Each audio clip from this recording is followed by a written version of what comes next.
Anand guys, we'll start the session in 10 minutes.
Online guys, we are about to start.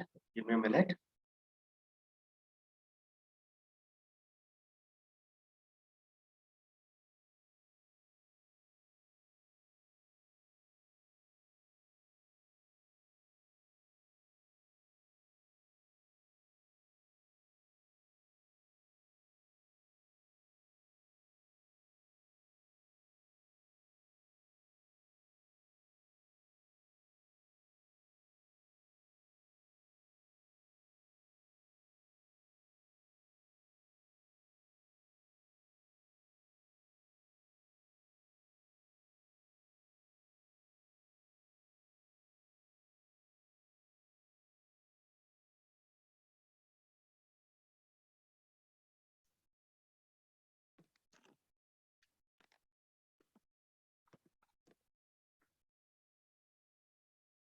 Online guys, can you hear me?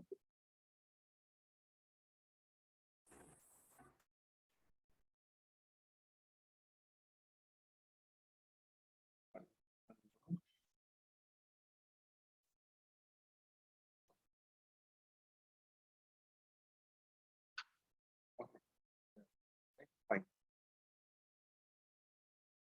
So last weekend we conducted the webinar. Like couple of people joined. Fine. I would like to know, is anyone new today? I mean, like who is not attended the session in the last weekend, that free webinar one? Yeah. Hi, Karthik. Sarita here. Yeah, Sarita. Hi. This is the first class for me. Last year I didn't join the webinar. Okay. Okay. But have you attended any time that VBA sessions anytime? No, this is the first time I'm doing. Okay. Okay. Just Got attended. it. Got it. How about you, Anisha? I attended webinar class. Okay, fine. Fine, Anisha. Madhavi, how are you?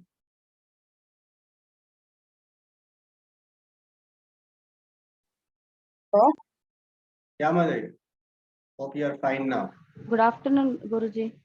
Good afternoon. Let me go.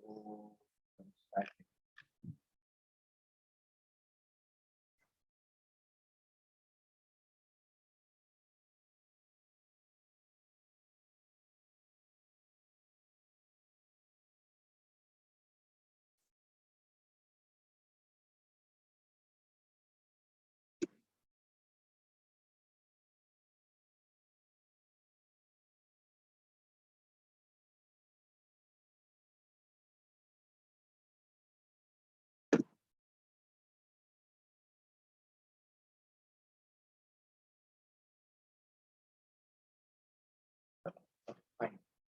So let's get started now. This batch number is 104. If anyone not added in the VBA batch group, please connect with Swapna. She will help you out. She will add you in the group.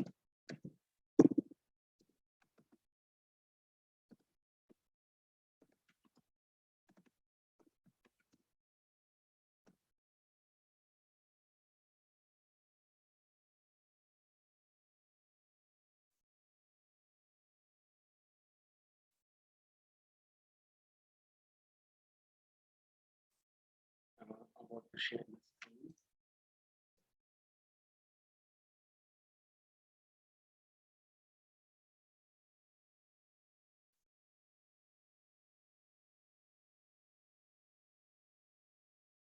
So before I start this, let me warn you. Let me give the information that this VBA is not like Excel. Until unless you do practice every day, it is not going to work. It is very simple. It is like a simple English one, but that simple English you need to practice. If you're thinking that I'll practice every 1 week, like 10 days, I'm listening it, I'm feeling like I'm understanding it. That is not going to work until unless you write the code on your own. I'll tell you how to write the code, where to open it, where you need to write the code. Everything will be given proper information. But the thing is, you need to write it. Whatever I have done, do that, and I also at the same time, like you also do the some homeworks I'll be giving. So that also you work on it. If you face any challenges, feel free to post it in the group. Otherwise, in the next class, it is a weekend, right? Again, to meet, it will take 1 week time. So if it is a weekdays, uh, normally if they ask any question also, hey, tomorrow we are going to meet. Let me answer it tomorrow. That's how I feel. But if it is a weekend one, I'll treat separately because it is a 1 week. Then you not to wait for me. So let me answer it. So you cooperate with us, we'll support you. Okay. Before starting itself, what I'm trying to explain, you need to do the practice. Otherwise, it is not going to work. If you practice, it is a cakewalk. You feel like, oh, this much why people struggle. This is a very simple language. Okay, right.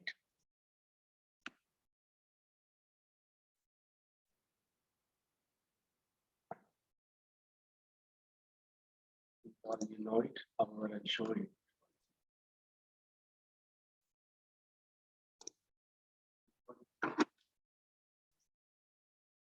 It is getting recorded. Started. It's not like morning. Right. So, I think many of your old students, like previous batch students, you know it. Know while be here, be on time, and be enthusiastic, especially with the VBA.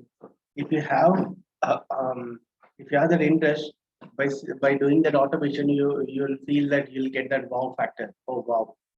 You can also make other people to say wow. Uh, that power it is having that VBA, and your response and do practice. So Karthik, Yes. I wanted to tell you something. My health is a bit upset. Could you please go slow during the subject? Okay. Sure. I'll be going slow. Like fine. Normally, I teach slowly, but did you get any time like you feel like I go like fast? Did you No, ever? no, no, no. Normally it was okay, but I'm having some from since yesterday. It's been like heavy fever and headache. Okay, fine, sure. Yeah, at the end of the session, you tell me whether I was fast or slow or moderate. You can comment on it. Okay. And guys, like anytime if you feel like oh so much inputs Karthik is giving, let's take a small break. Feel free to ask. I don't mind. Instead of I keep talking and you are not getting anything, there is no use. If you want every 1 hour, 5 minutes, 10 minutes break, I don't mind. Getting it?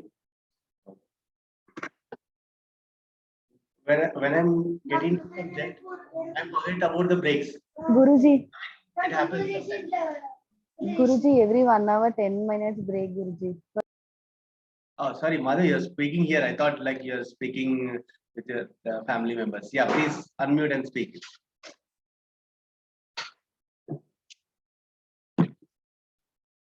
Mother, you're unmute now. Unmute. Guruji, I need 10 minutes break in these 2 days for every hour. Ah, that's what I'm telling. Like, yeah, no problem. 1 hour, 10 minutes, okay. Yeah, now 2:20, right? 3:20 will take a break. Okay. Right.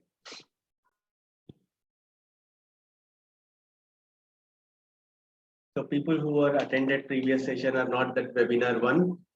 In that session, I was showing like not in a sequential. I was trying to tell that like what can be achieved with the VBA, how the code looks like, where you need to write the code and all. But here from today onwards, we'll go very systematic manner, topic by topic. Okay. So first of all, why you need to learn the macros? There are many reasons. Uh, you guys can tell me like why we need to learn the macros. What is the uses of it?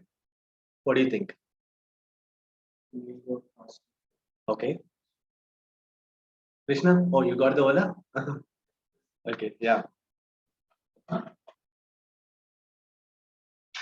To save the time. Okay, Govind.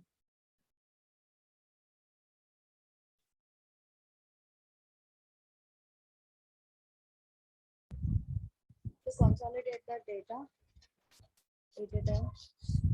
Okay.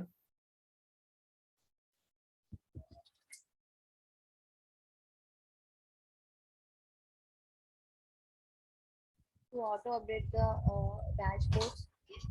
Okay. Fine.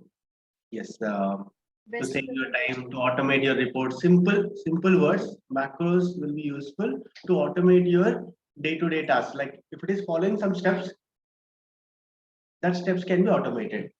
Let's say I need to perform some action. In that action, I need to prepare some report. To prepare that report, I need to do a couple of steps: formatting, writing formula, removing the duplicates, adding a new column, removing the rows, or adding a rows, whatever it is. Multiple steps I'll do every week, every Monday. Let's say that is a Monday report. So instead of you spend time on it 1 hour to prepare that report every Monday, you can save the time by writing the code one time. For writing the code, it may take 2 hours or 1 day also. But going forward, just button click that 1 hour, every 1 hour. Every day, every Monday, you spend 1 hour to prepare that report, right? So going forward, you need not to spend that. Just button click, it will be done because we have written the code within the Excel itself. So how to write such codes, we are going to learn, right? So because of this, fine. To automate all your Excel tasks. Like what is the uses of this VBAMacros is to automate all your Excel tasks, to save time, to get accurate results. When you're doing manually, you cannot give 100% accuracy. You may be thinking something else, family issues, financial issues, or anything. So you may not give the 100% accuracy every time. But if it is a machine, if it is a code, it won't have any other feelings. Like it will do it correctly if you write the correct code, and you will get a new jobs, and within the company also IJPs, internal job postings, if you have the skill set, and you'll get highly paid. There are many of them I have seen who get very high packages, the 6-digit number per month because of this VBA. Yeah. So using this, you can create a user-defined functions, and the biggest advantage of the VBA is your company or yourself, you need not purchase any new software. This software, this programming is already inbuilt within the Excel or inbuilt within the MS Office. Getting it? So let's say it is a Power BI. Power BI and VBA is two different things. I'm just trying to explain you. If it is a Power BI, they need to install in your system. Power BI desktop is free, but if you want to share with your other people, what do you say, like your colleagues or your management, whoever, you need to purchase that license. But here there is nothing called license. Like already MS Office is there in all offices. So VBA is part of it. Start using it. Okay. So that's a great advantage for the companies and also you. You need not invest any single rupee on it. And good part is Excel is everywhere. It is not like it is like WhatsApp. You assume I have WhatsApp. You have WhatsApp. Everyone who are having the smartphone, they have the WhatsApp. Very few people will be there.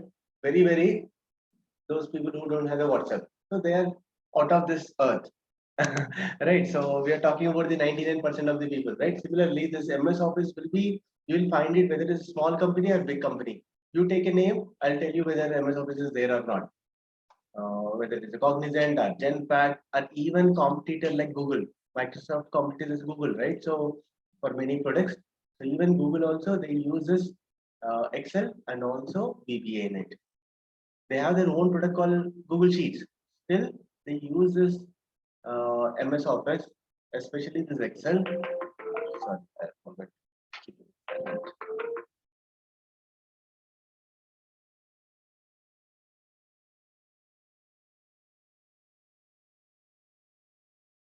Yeah. So you take a company like Google, you'll find this. Okay, that's the reason like Excel is everywhere. I'm saying.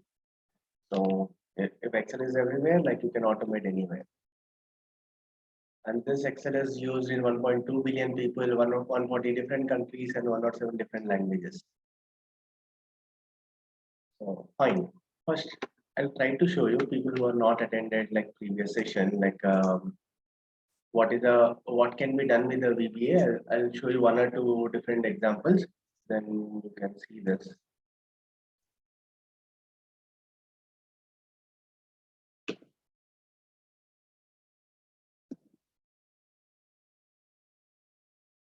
Let's say I have a first sheet called consolidated sales info something.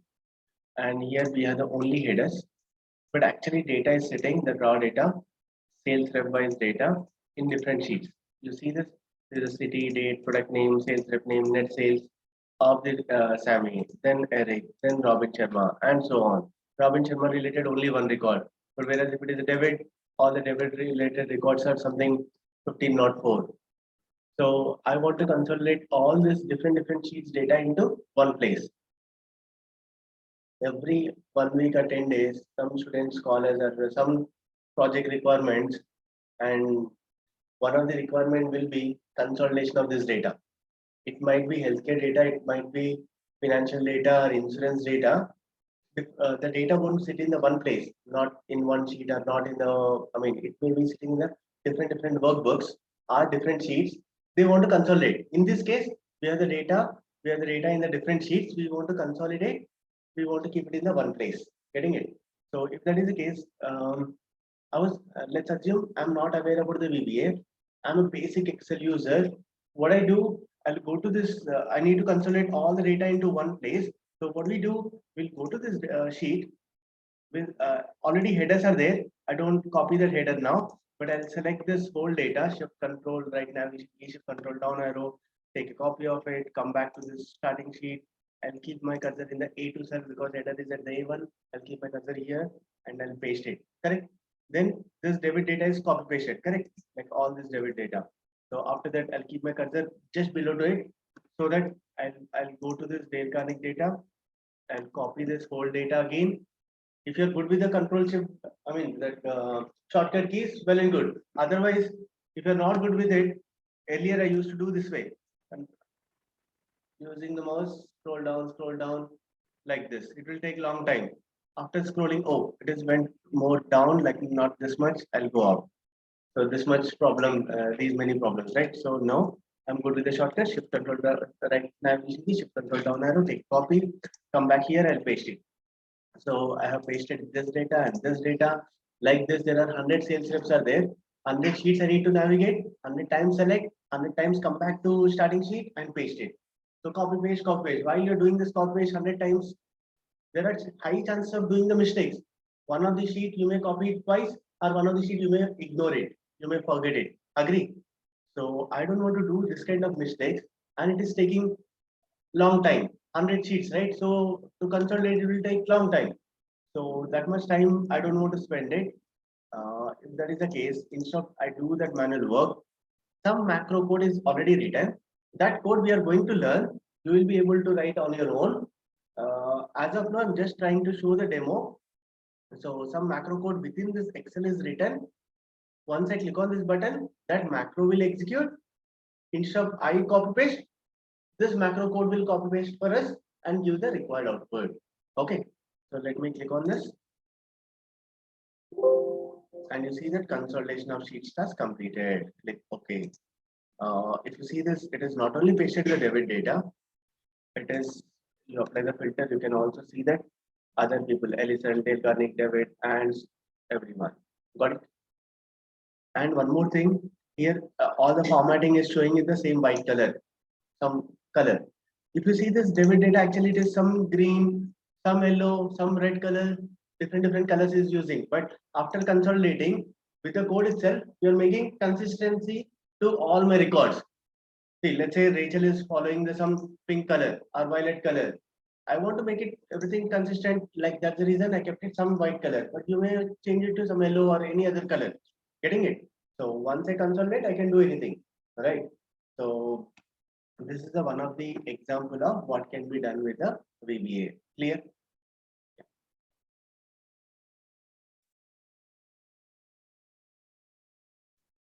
Oh, another example.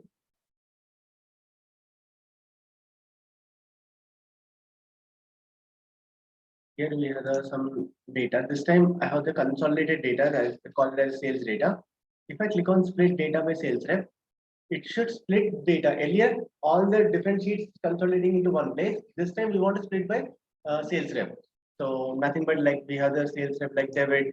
Here is the David. Here is the David. Many Davids we have. All the David's data should be inserted in the new sheet. The sheet name should be David, and all Rachel data should be inserted in another new sheet.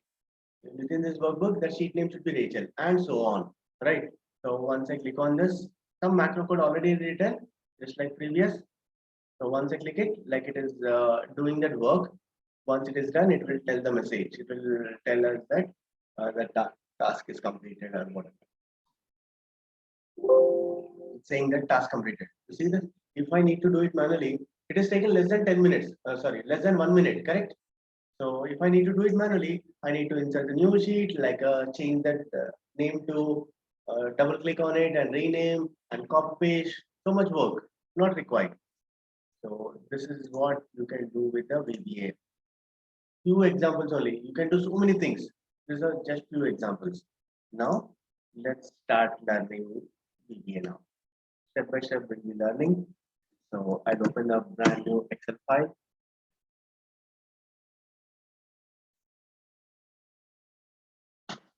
As we are going to learn the macros now, first thing is we need to enable the developer ribbon. By default, developer ribbon won't be enabled to you. How to enable? I'll show you. So just click on the file. This developer ribbon is all about the macros. So if it is already enabled, well and good. You need not to do this step.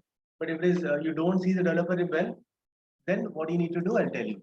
Just click on the file and click on the options. Once you click on the options, here you'll find something called customize ribbon, last but fourth. In the customize ribbon, developer ribbon checkbox, by default, it won't be enabled. You just enable it, checkbox, and click OK. It is already enabled, nothing but it is showing here. Getting it? So click OK so that it will be enabled. Understood this? That is the first task you need to do.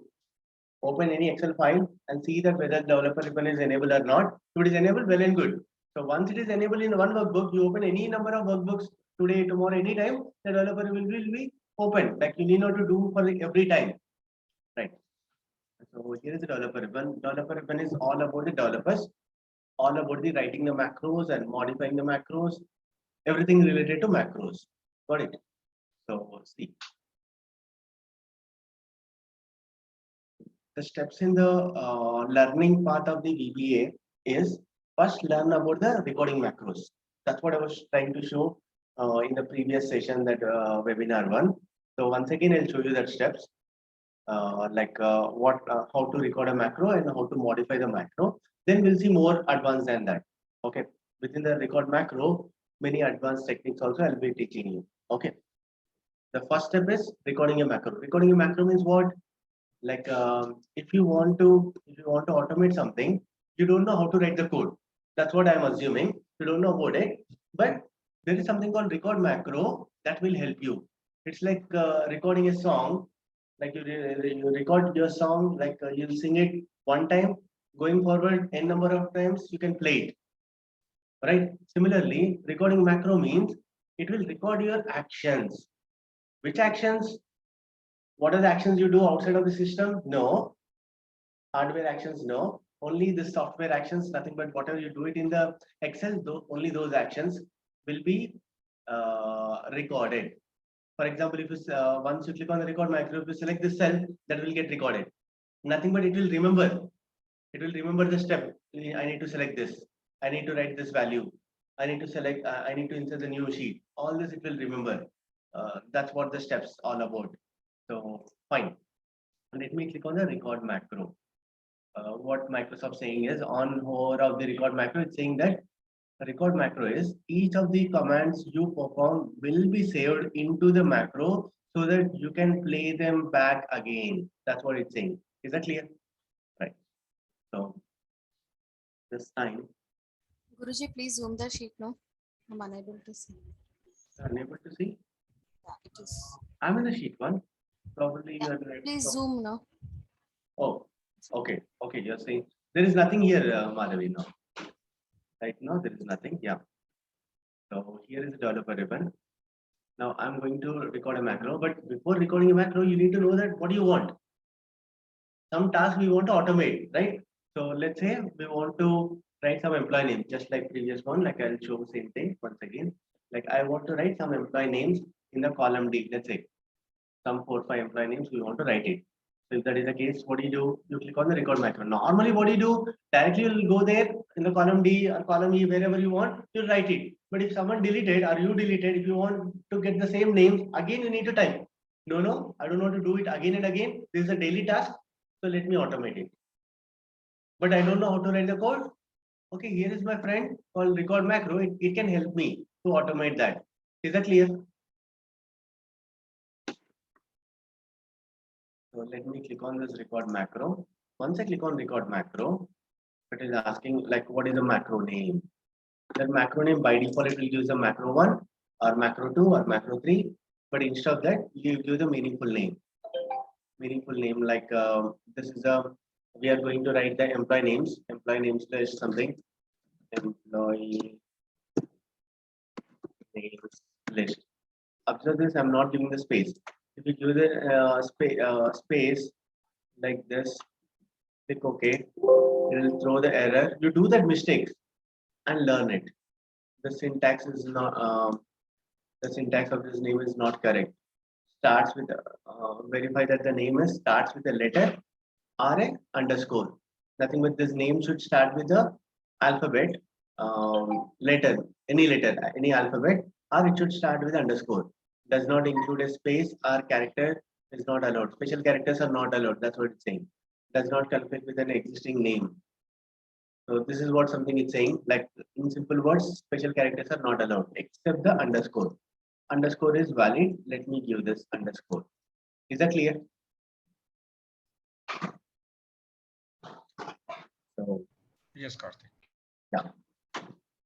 Once I enter the employee name, like if you want to run this macro using the shortcut key, you can do the shortcut key as well. Giving the shortcut key is not a optional. It is not a mandatory. It is an optional one. As it is employee names list, it needs to give. What is the shortcut key you want to give? Control is mandatory. So any alphabet you can write or any number you can write. Any one character only. So let's say employee names, right? I'll give the shortcut key called E, right? And store macro, whatever the code it is going to create, that is going to store it in this workbook. And if you want to write some description, it's up to you whether you write the description or not. Description is just for the comment. It is just like a comments. So anything you want to write down here. This is,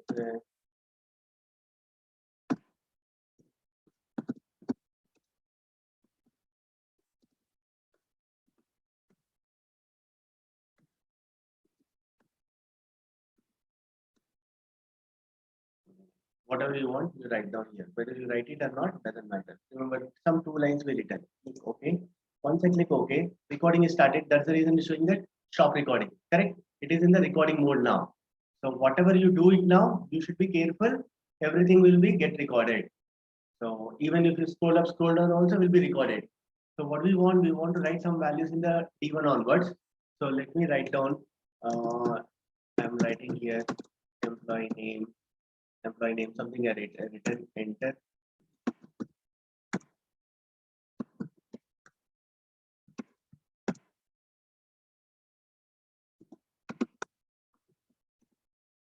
I'm done.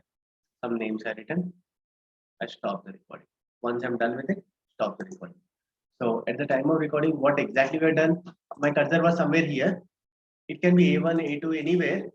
We selected the D1 cell. Then we return some value. Then enter. Enter means selected the another cell. Then return some value. Then enter. Nothing but selected the another cell and return some value and so on. Like this, some 4-5 names we return. Correct. So I want to run this. Like I want to see whether it works or not. Because record macro, we said that like once you record it, you can play it n number of times. You can run it n number of times. Let's see. Let's run it and see whether it is going to work or not. Let me delete these values to check it. I want to run the macro. How do you run the macro? Control E. The shortcut key something we assign to run the macro called Control E. That is a one way. Many ways you can run the macro, some 7, 8 methods, different ways you can run it. So whatever I remember, I'll tell you. So I'll press Control E. Right now, there is no data in the column D, correct? Once I press Control E, it is running and it is giving the output. Is that clear? So let me delete this. No, we did not give the any shortcut key. Let's assume. I said that like giving the shortcut key is not a mandatory, correct? Let's assume we are not given the shortcut key at the time of recording. If that is the case, how to run it? Go to developer ribbon, click on the macros. Record macro is to record your steps, record your actions. But we already recorded our actions, already recorded one, we want to run it. So nothing but you need to click on the macros. Otherwise, shortcut key, you don't remember, just hover, you'll see that Alt F8. Nothing but like I can press Alt F8. It will give the macro dialog box. Like otherwise, you click it directly. This will also give the macro dialog box. Whereas like it will show the list of macros available in this open workbooks. Right now, there is only one macro. That's the reason only that one macro it is showing. If you click on the run, that macro and nothing but this macro will run. Our macro name is a employee names list. Agree? So once I click on the run, right now there is no data in the column D. Click on the run. It is running and giving the output. Is that clear? This is the second method of running the macro. Agree? So there is a third way of running the macro. I'll show you. Your end user, your end user. Let's say this is the macro you have created and you are giving to your client. So they don't have the developer ribbon by default. Today only we we have enabled the developer ribbon. We created something and we want to give to our client. So once you send this file to them, based on their settings, like by default, the developer won't be available. So if they want to run that macro, they cannot. Then you cannot tell them that, hey, enable the developer ribbon, go to file options, enable the checkbox, and then go to this many steps. We cannot tell them. Instead of that, if we have some button here, on click of it, that macro should run. Whether they enable the developer ribbon or not, doesn't matter. Is that clear? That is more user friendly, right? So here I'll insert options and some shapes we have. Once I click on the shapes, select any of the shape here. Let's say I'll select this shape, rectangle shape. This is what I selected here. This is the image. This shape, if I select it, if I click on it, it is just selecting. But on click of it, macro should run. So it is not aware. You need to assign a macro to it. Until unless you assign a macro to this shape, it won't know. Right? How to assign? This is a button. Do right click on that button. Last but fifth, there is an option called assign macro. Click on that assign macro, and whichever the macro you want to assign, you assign it. As of now, there is only one macro. I selected this and click OK. So now you see this on hover of it. It is showing the hand symbol. Nothing but click me. Right? Earlier it was just selecting. Now if I click on this, it is running. It is executing. Correct? So no, I want to like this button. I forget to write the employee name. Run macro. Something I want to write it. But if I'm clicking it to select it, it is running the macro. This is a problem. Getting it? I would have, before assigning a macro itself, I would have selected it and write the some text on it stating that run macros. So that by seeing it, your client will understand that, okay, run macros means I need to click on this or click here. Something it should be written. So already we have assigned the macro to it. What you do is instead of just directly clicking on it, if you click it, running macro. Every time it is running the macro. Multiple times it is running the macro. Instead of just clicking, hold the control key and select this button. Hold the control key and select that button. Now it is selected, like you can move here and there and do right click. And then what you do is like here is a edit text. Once I click on the edit text, it is editing like it is in the linking here like edit text. I'll write that run macros. I can make this center align, middle align, and I can increase the size. Got it? On click of it, it is running. So for some reason, this column they want to increase. Macro is running well and good. I increase the column, but what happened? This button also increased. This is a common problem people face. How to fix that problem is, again, hold the control key and select this button. Press control 1. Press control 1. Once you press control 1, format shape pane will open. And here you come to this place, like this properties 1. In the properties, there is an option called move and size with the cells. That is the default one. Instead of that, you select the don't move or size with the cells. Don't move and don't resize. That's what it means. So once you select that option, now you give it right. You increase the column width, nothing will happen. It won't move and it won't increase. Got it? So whenever you insert the button, this is a that is a default option. It will increase or decrease. Instead, what do you do? First, once you insert it, reset that property to don't move or resize, and also assign a macro to it. Is that clear? Yeah. Now we want to see the code.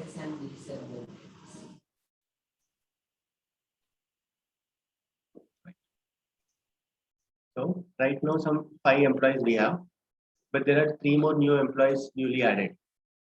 On click of it, that new employees list also should be added. So for that, you need not to, one way is you record a macro, one more macro. You keep this old one, it become a old. I need to click on the record macro and write that names once again. That is the one method. Otherwise, another method is whatever the existing one, for the same one, we can modify. Got it? So what we do now, I'll go to developer ribbon, click on the Visual Basic. Once I click on the Visual Basic, it will shows you this window. This window is called as a VBE, Visual Basic Editor. Visual Basic Editor. So I'll close this one, this window, and also this window. First time it may show you like this. This window is nothing new. I mean, this is not some separate application. This is a part of the Excel only. So you see this here, like if I press Alt tab, you'll be able to see the book 1. If I press Alt tab, like you'll see that VBE. Like now what I do here is, if you see like this window, first thing what you do is go to view ribbon, click on the code. Click on the code, that first one, F7. Shortcut key is F7. And second time you click on the view ribbon, click on the project explorer. Otherwise, shortcut key is Control R. And view ribbon, third time you click on the properties window. These 3 windows, by going to this view ribbon, enable these 3 windows. Is that clear? So once you enable, this is how it will show. If you want, you can resize this properties window, project explorer window. You can make it increase or decrease like this, but usually I'll keep this size. Okay. So what is this windows? I'll explain. And then we'll see the code and we'll modify. So this left side is the project explorer. Project explorer window. Nothing but we are talking about the book 1, like our open workbook is only one workbook called book 1. If you have the book 2, it will take the another VBA project. Each workbook will be considered as a one VBA project. Each workbook will be considered as a one project. If you have the 2 open workbooks, 2 VBA projects. 3 open workbooks, 3 VBA projects. Getting it? You may have in your system, in your desktop, 100 Excel workbooks. 100 of them it won't show here. Only open workbooks related VBA project it will take. Each workbook, open workbook, it will consider as a one VBA project. Getting it? Right now, how many Excel workbooks we have open? Only one. That workbook name is a book 1. In that, how many sheets we have? Only one sheet. Right? Let me add one more sheet, sheet 2. You see that sheet 1 and sheet 2. If I go to this VBE, you'll see that sheet 1 and sheet 2. Within the VBA project called book 1, we have the 2 sheets. That's what is showing the sheet 1 and sheet 2. Is that clear? If you have added the third sheet, it will show the sheet 1, sheet 2, and sheet 3. So based on the number of sheets which you have in the book 1, it will show accordingly. If you have the 50 sheets it will show. Is that clear? Whereas this workbook is called as a standard workbook. This is a standard one, standard module, standard code. Like by default, for each workbook, you will be having something called this workbook. Getting it? Like something called this workbook. So these sheets are vary based on the number of sheets which you have. Whereas this one will be by default, it will be there. This is the default one. Is that clear? And if you recorded any code, the recorded code will be stored in the modules. So let me see that modules. Once you click on the plus symbol, it is expanded. There is in the modules, there is a module called module 1. You may have the module 2, you may have the module 3, and so on. Module is nothing but it is a container of macros. But I said it is container of the macros. Where is it is containing? Actually, in this place, it will show the code. It is not showing the code. What you need to do is double click on the module 1. Once you click on it, it will show your code. Whatever you recorded, that's what it is showing here. Is that clear? Now, what is our macro name? What at the time of recording? Employee What names is list. employee names list? That's what it is showing here. Employee names list. But before to that, it is showing something called sub. We did not enter anything called sub, but it is showing the sub. Reason, every macro will start with the sub, end with the end sub. Getting it? So, for example, like if I tell you that like VBA class is on May 7th, if I don't mention the timing, at what time you'll come? There should be clarity should be there. Similarly, if you just give the macro name, I mean, it won't know this is a macro name. How it will get to know this is a macro name is every macro will start with a sub, end with the end sub. Once you write the end sub, whatever you write it, that is not part of the this macro. Once you write the end sub, nothing but in between sub and end sub, whatever it is written, that is all part of the this particular macro. Is that clear? And at the time of recording, in the description, I have written something. What I have written? Yeah, something I have written like this, right? This is my first macro recording. Some enter I did, so it is showing the CHR13. CHR13 means like next line, and like let's see this something like this I written, correct? So CHR13 I have not written. I entered it for next line, so it is showing something CHR13. So this is all your comment, the description, it is showing like this. Is that clear? Whereas this first line, whatever the macro name, that is what it is showing, and followed by macro. Is that clear? So that macro name it is writing and followed by macro. So whatever you see it in the green color, those are just comments. Whether you keep them in your code or delete them, doesn't matter. Like I'll remove this part. Here is also single quotes, I'll remove. How you call this as a comment is anything, if a line, if it is starting with a single quotes, followed by anything like a hello world, something else, right? It is showing in the green. Why? Because it is started with a single quotes. If it is started with a single quotes, that means it is a comment. Is that clear? So whatever you want to write down, write down. While I was learning that macros, I used to write big comments. Each line I used to write the comment. Like let's say this is black colors are your line, your actual codes. Just beside it, you can write a line. I mean your comment you can write it by writing the single quotes. Okay, this will select the whatever my understanding. I used to write each line. I used to write the comment so that for me that become a notes. So by reading it, I'll get to know that, oh, this line will do this line will do this kind of thing. Understood this? So comments are really helpful. You need not to write for each line, but while you're learning it, I suggest go for it. Okay. This will select something like this, right? Yeah. So now that is about the comments. And the shortcut key also, keyboard shortcut key is a control E we given. That's what it is showing here. Keyboard shortcut key is control E. No, I don't need it. I remember this. You can remove that part. Clear? Now, I want to run this code. I want to see that how it is working. So you can keep your cursor anywhere in this macro and click on the run button. Once you click on run button, it is running and giving the output. There is a third way of running the macro. First way is I shown you that go to developer ribbon, click on the macros and select the macro and run it. Otherwise shortcut key. Otherwise third method I'm showing you that keep your cursor anywhere here and click on the run button. And one more thing, like this VBA was something like this full-fledged. 100%, but I have resized this such a way that my Excel will be in 100% mode, the maximized one, whereas I have resized this VBE such a way that I'll be able to see the Excel and VBA both. Is that clear? Setting up this way is very, very important. While you are debugging your code, while you are running the code, how it is running, if you want to know, this method is very useful.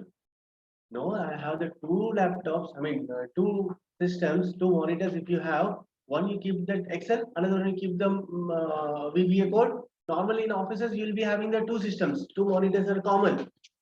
System is one, like that monitors are dual monitor. So at that time, you keep Excel in one place and VB in one place. So you can run it slowly, not a problem. Getting it? But one system only we are doing here now. So that's the reason I resize like this. Is that clear? Yeah. So fine. Now we'll try to understand these lines. I know that like you are not aware anything about the coding. This is a recorded one. We'll try to understand the recorded code. So what we need to do now, I'll remove this entire value. There is a shortcut key I told you last time. Like, what is the shortcut key to execute the macro step by step, line by line? F8, right? So if F8 is not working, function key with F8. If F8 is not working, nothing but your laptop problem. Not a problem. Like that is a setting of your laptop, your system. So what you need to do? You need to press function key with the F8 based on your laptop settings. So my laptop also required function key. So I'll press function key with the F8. F8 is nothing but step by step execution, right? When I press F8, it will show yellow line. So once the yellow line moves to the next line, then only the previous line will be executed. All right. Like let me press F8 here. So this line says that range d1 dot select. Range d1 select means what? Selecting the d1 cell. Is it selected the d1 cell? No, it is still in the g6 cell only. It is not selected the d1 cell. How come? So when the yellow line moves to next cell, then only it will move. It will execute the previous line. So when I press F8 here, it is selecting the d1 cell. Is this clear? So after selecting the d1 cell, so what exactly we have done? Forget about what it is showing here. So what exactly we have done earlier? We selected the header. After selecting the D1 cell, we written some header called employee names, right? So that's what it is going to do in the active cell. What is my active cell? D1. So D1 cell, it is going to write formula R1C1 means value. Formula R1C1 means value. So active cell value equal to what? Employee names. Is that clear? So it is not written. It is not written yet. When it is going to write? When the yellow line moves to the next line. Let me press F8. Once I press F8, yes, it is written the employee names. Then what is the next line? Range D2 select. Selecting the D2 cell. So when I press F8, yes, it is selecting the D2 cell. Then it is that is become my active cell. That active cell value is writing as a Kaushik. Then selecting another cell and writing the value. Selecting another cell and value, and so on. And after writing the Kushi, that is the last name. Normally, when you write some value, you'll say enter, right? So it is selecting the D7 cell. Is it required to select the D7 cell? Not required, but because it is a recording macro, it is selecting the D7 cell also, right? So press F8 and ends up means what? End of the macro. Somewhere it needs to be end, right? So class starting at 2 o'clock, somewhere it needs to be stopped. Similarly, how it will know that macro needs to be stopped? By seeing the ends. Is that clear? So this is Clear, okay. Karthik. Using Said something? and keyword parameters in macro Shukla? between global and Western Karthik. macros and the Yes, Srikanth, are you asking anything? global table. Yes, it's like as you are saying that we record the macro to avoid a repetitiveness in our daily task, right? Correct. So can you take some real example that we use in a daily life? I mean, in Excel, to get a more clarity. Yeah. Correct. We'll do that. But see, for real-time example only, I was trying to show you the demo one, project 2, something, right? So that those are the real-time examples. But to write such codes, we need to start from the scratch. So that is the reason I'm trying to show you very basic level. So that's the path, the sequence. We'll be getting into the real-time one. So I'm trying to show you very simple method. Once we are able to understand this, then we'll be writing the many other codes. Hundreds of codes we are going to write. Okay. Numeric values have been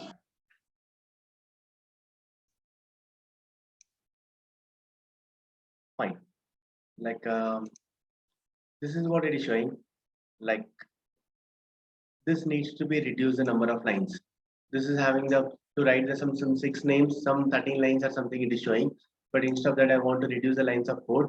What I do is I'll take a copy of this code. Anytime I record a code, anything, remember that it will give many unnecessary lines of code. So if we reduce that unnecessary lines, only required lines will be there. So it is only required lines, then it will be shorter one, right? That recorded one will be having the more lines of code than what you required. Will remove unnecessary stuff.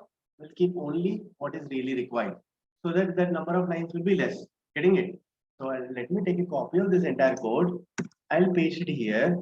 Remember that module is a container of macros asset. So here is a in this module one we have the employee names list. Here also one more employee names list. If you keep the same name within the same module, it will throw the error. It should be change the name. Some small change you do it. So just I'll show you. I'll try to run this code. Run it. It's showing that error. That compiler it's showing just name detected. It's saying nothing but same module cannot have the two different macros with the same name. Okay. I'll call this as a improved.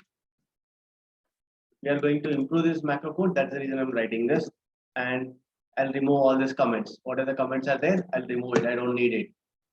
If you want to write any comment, you write down. It's up to you. So see this. Before I improve this code, let me tell you. If you want to write Excel is magic in the A1 cell, what is the first step you do? First select the cell, then only you can write Excel is magic or VBA is easy, anything. Agree? So first step is you'll select the cell and then you're writing it. Let's come back to what we had done in the record macro time. At the time of recording macro, we clicked on the record macro. We selected the D1 cell, we return some value. Selected the another cell, we return the value. Agree? So that's what it is recorded also. In the recorded code, it is showing that, hey, I'll select the D1 cell, then that is become my active cell. That active cell value I'm writing employee name. Then D2 cell select and write the active cell value as Kaushik. One more problem here is wherever you see the formula R1C1, I said assume as a value. Instead of you assume, let's replace it. Find and replace. In Excel, we do find and replace, right? Similarly, I do right click, double click on the formula R1C1. Once I press Control H, you'll see that find what formula R1C1, replace with what value. Is this clear? Do this change only in the current procedure. By default, it will select as a current module. Current module means that above macro also will come, right? I don't want to disturb that. So I want to have it, whatever it is recorded. I don't want to do any changes. So that is the reason I'm selecting as a current procedure. In the current procedure means current macro. Whether I call it as a macro or procedure or the same names. So let me click on that replace. Once I click on replace, it is started replacing one by one. You see that it is replaced. It is going to replace here as well. And so on. Instead of replacing one by one, I click on the replace all. It is replace all the 4 places. Click OK and close. So that is replace all the formula R1C1 as a value. Is that clear? Now, coming back to this, I told you that like if you want to write something in the A1 cell, first you need to select, then write the value. That's what the same thing. It is selecting the cell, then writing the value. Selecting the cell, then writing the value. This is not really required for the VBE. What I mean is, if you really want to write something using the Guruji, I have a doubt. yes, please. Now we are writing second code, macro code, right? Correct. Where it will place in this Excel? Again, the same D column. Yeah, whatever based on what you have written. If you written D1, yes, it will be D1 only. But we have already macro, no? Means over that we can write any macro again. See, this macro is writing in the D1 cell something, and this macro also writing in the D1 only. It can be. So is that possible? Two macros in one cell? Not in one cell. This is not in a cell, right? This is this writing. We'll see that. We'll answer that query. Give some time. Yeah. Yeah. So as of now, like this is the macro we are trying to improve. So you see this, we are selecting a cell, then that active cell value is the employee names we are writing. But using a VBA, we can directly tell that range D1 value equal to employee names, range D2 value equal to Kaushik, range D3 value equal to something, and so on. Is that clear? So that we can avoid two lines to one line. I mean, these two lines can be decreased to one line. Right now, what is happening? It is selecting a cell and writing a value. Selecting the another cell and writing the value in it. Is that clear? So this two lines can be decreased to one line. How to do that? We are again not aware what is the range. How to write that? We don't know. Let's do something copy paste. This all of us aware. Let me take a copy of this range D1 and active cell place. I'll paste it. What is this line says? Range D1 value equal to employee names. In the D1 cell, write the value called employee names. Is that clear? Now, if it is directly writing the D1 value as employee names, what is the need of selecting this cell? Is that clear? Let me remove this part. And now you tell me like a range D2 select. It is selecting and that becomes active cell. And in the active cell, it is writing the Kaushik. No, not like this. Let me directly write the D2 value as a Kaushik so that I can remove this. I can avoid this line. Does this make sense? Right? Yeah.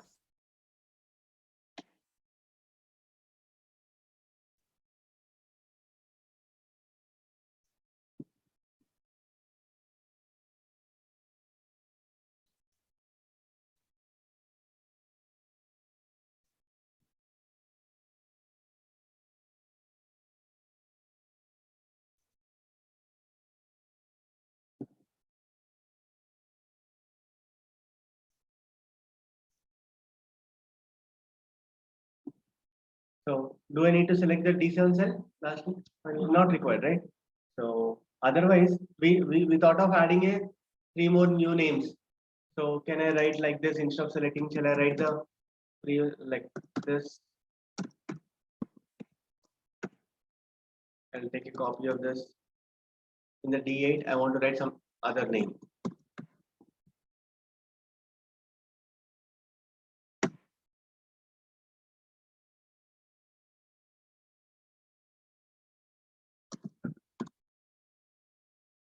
Here it is a D. Is this clear? So we have added some new names also. Now you tell me if I want to run this macro, I can keep my cursor anywhere here. I can simply run this. Agree? Once I click on this run, it is running and giving the output here. Is that clear? Earlier macro was having the more lines, but this macro is more readable and less lines of code. Agree? And if you anytime if you want to add anything new, you can simply copy paste and change the name. Agree? Update the name. No, like not Rajesh, it is the Rajesh Nair. You change this name. I mean, update here. Double click on this. Now it is showing the Rajesh Nair and so on. Clear? Now coming to your question, Madhavi. Like I run the second macro. This is what the output it is giving. Let's say I'll remove this. Let's say I'll remove this. If I run this first macro, this is our first macro with the recorded. If I run it, is it going to give me that up to Girish name? No, Once I because click we on- have Kaushik till Kaushik only, no? till Kushi, I think. Yeah, Kushi. So up to here only it is giving because that's what that first macro says. Second macro says something else.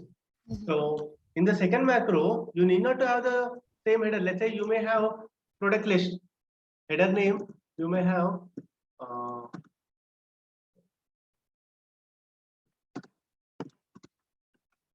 if I run this one, it will say that product list. Getting it? Oh, first macro I changed. I changed it in the first macro. Yes, getting it. But let it be.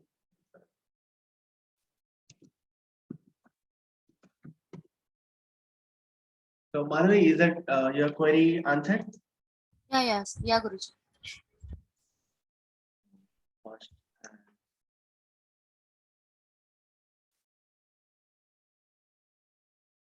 Now, one more observation here. If I'm in the sheet 2, it is giving the output in the sheet 2 related D column. If I'm in the sheet 1, if I run this macro, it is giving all these values. If I insert the new sheet and run it, there also it is giving. Whichever the sheet it is giving. Is that clear? Reason, we mentioned the range, but we did not mention the sheet name.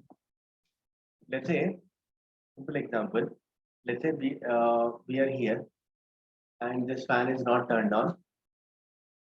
Assume that our light is not turned on, as we know to turn on the light or turn on the fan. In general, which fan or which light you will turn on? This room or other room? By default, this room only, right? Getting it? So VBA also, if you don't mention anything, it will take This is taking in active sheet only. absolutely. It will take in the active sheet. That active room is this classroom. Assume this is the classroom 1. So if we don't mention anything, hey, we not turn on the fan. If I say by default, we'll assume that in the current room only will turn on. Getting it? If I specifically mention that, hey, could you please turn on the light in the lab, then he will do it in the lab related light. Agree? So here also, if you don't mention anything, it will take active sheet related D1 or D2, any cell. Understood this?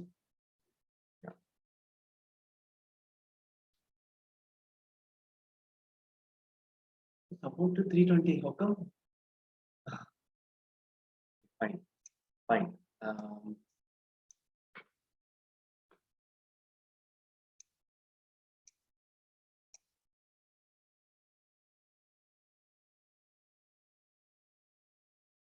This time, whether it is sheet 1, sheet 2, sheet 3, every time it is giving from the D1 onwards. But my requirement now is, second requirement is, I want to record a macro. The selected range should be applied some formatting. Let's say background color yellow, text color red. These 2 requirements only. Background color should be yellow and text color should be red. Let's say. So that is your requirement. Let's say I'll be in the sheet 1. Let me record it. Go to developer ribbon. In the developer ribbon, click on the record macro. What is the requirement? Like some range, I'll select it. The selected range should be applied some formatting, right? So let me click on the record macro. It is asking for the macro 2. I mean, it is giving the name call as a macro 2. Instead of that, I'll call it as a formatting macro. I need not to give the shortcut key. It's up to me. That is the optional one. By default, it will store that macro in this workbook, and giving the description also optional. All that last 3 are second, third, fourth are optional. The first one also optional. I mean, if you don't give it, by default, it would have taken the macro 2. But we given our own name. So click OK. Once you click OK, it is stop recording. It's showing nothing, but it is in the recording mode. So what I do here, I have some data. Let me select the range and go to home ribbon and click on the background color yellow, text color red. I'm done with it. That's the 2 simple steps. Go to developer ribbon, click on the stop recording. Is that clear? Now I just want to test this. What I do is I don't clear everything. I'll just clear the formats so that formatting is removed. I'll keep my cursor, let's say here. And if I go to developer ribbon, run the macro, this formatting macro, if I run it, if I click on the run, is it going to apply formatting in this place or at this place? At D1 to D9? D1 to D9. D1 to D9. Because at the time of recording, we said that specifically D1 to D9 we selected, right? Once I click on the run, oh, it is doing always D1 to D9. Okay, doing D1 to D9 is okay, but my requirement is little different. My requirement is if I select this range should be, once I run the macro, the selected range should be become background color yellow, text color should be red. Is that clear? So you see this, let's see the recording of this. Formatting macro, this is the one, right? This is some comment. Let me remove this comment. I'll take a copy of this entire code just for improvement. I'll take a copy of it and paste it here. I'll paste it here. Now this I'll call it as a improved. It is saying the range of D1 to D9, that is select. First select the range. Whatever you selected, that is called as a selection. Let's say I'll ask you that. Let's say there are a bunch of balls are there. I ask you pick 3 balls. So what are the balls you pick? That is your selection, whatever you selected. So similarly here, you selected the D1 to D9, the D1 to D9 selected, right? That is what called as a, in technical terms, this VBA language called as a selection. Good. With the selection, it is doing something. What is that something? We'll quickly see that. Then we'll try to reduce the lines of code. Getting it? So see this. First of all, I'll remove the formatting. Why I'm removing the formatting? If I run the macro, I should know that, yeah, where exactly which line is doing what. That's the reason I'm removing that formatting and I'm doing it now. I'm running line by line. So check out this. Once I press F8, my cursor is right now at the L6. Once I press F8, it is selected the D1 to D9. With the selection, it's saying that interior means background color, but right now you don't know about it, no problem. So just keep an eye here. Once I press F8, nothing happened. Now, you see this carefully now. Once I press F8, any changes happened? So with this line, something happened. What is that something? Background color changed to yellow, right? So let me write down that. Background color to yellow. Is that clear? Just write down your comment. When I press F8, again nothing happened. No. Here, anything happened with that previous line? Yes. That color change it to red. Font size is red. Yes, we'll change it to text color to red. Something it is done. That's what. So when I press F8, done.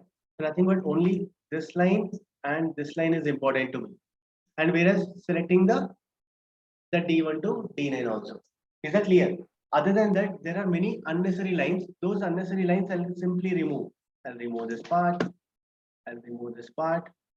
But don't remove the width. I'll explain about the width. Like here also you remove this. So see this. If I comment that first line, I commented this. Selection is also range. Remember that selection is also a range. For example, if I selected A1 to B10, this A1 to B10 is called as a selection. What is my selection currently? A1 to B10. If I select like this, like what is my selection? J1 to L3. A1 to L3. Is that clear? So that first line range of D1 to D9 select I removed. Like now you see this when I press F8 selection. What is my selection currently? As you said, J1 to L3. Yes. With the selection, please do something with the interior color called yellow. And the text color is red. Ends up end of the macro. But text color red not showing because there is no text. You write some text, it will show in the red color. Is that clear? So this is nothing but it is not just doing only at this place. You select any range. Let's say I'll write some text also.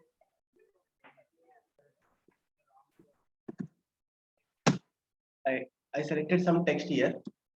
Some cells I selected. Once I click on the run button, it is done all the background color yellow, text color to red. Is this clear? Yes. Yeah. So no, I want particularly always it should be done in the D1 to D9. Then you keep the range of D1 to D9. Is that clear? Yeah. So based on your requirement, Yes, whether sir. you want particular range or to the selected entire range, something needs to be happen, you take a call. Got it? Yeah, it's 3:21 now. Let me be on my word. So let's take a 10 minutes break, then we'll be back. Okay. Yeah. I did not save this file.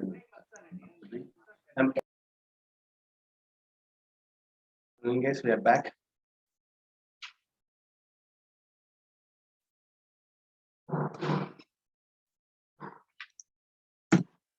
Yeah. So this is how we have formatted it. Now this is the time you to try this on your own. Let's say in the sheet 2, otherwise sheet 1, anywhere. Let me go to sheet 2.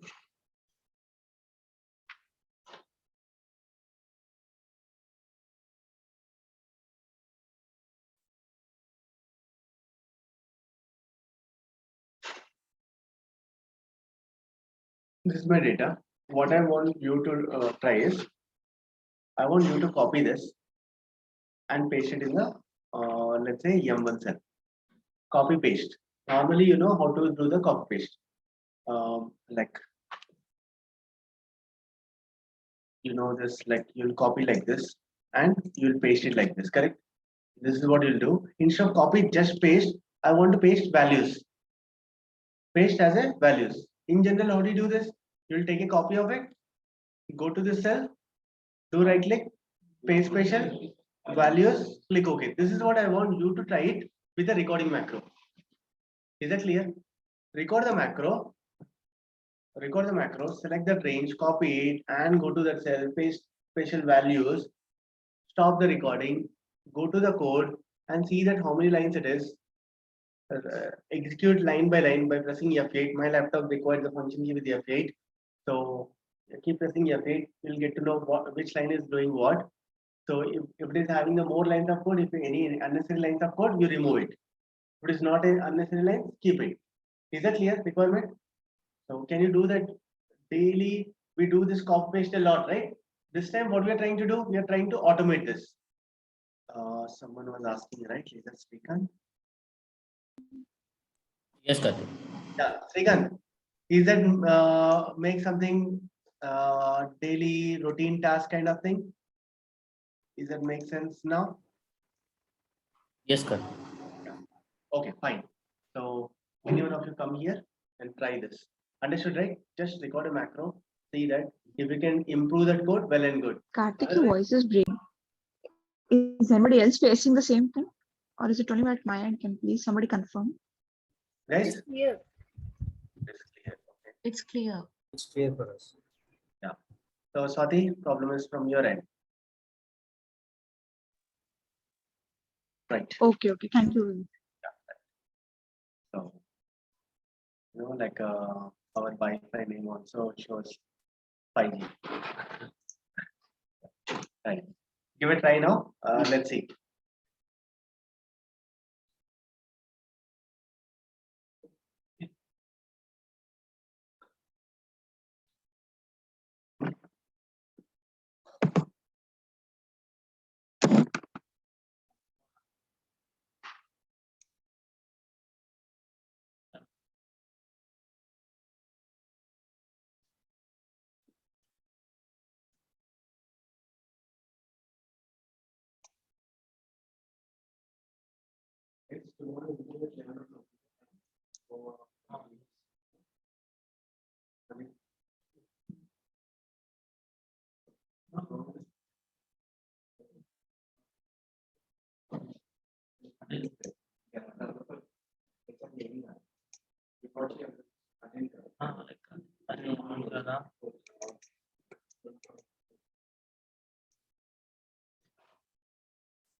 Copy underscore paste underscore values.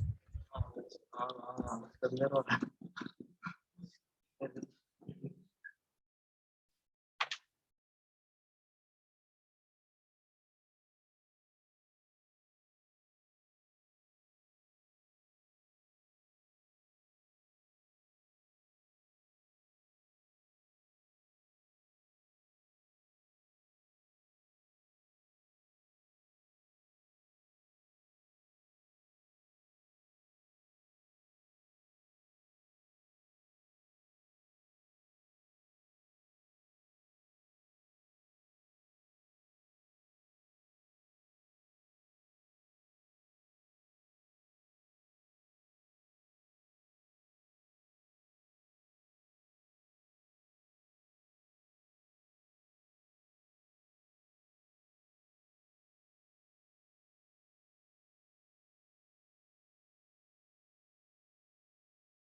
What about colors?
Fine.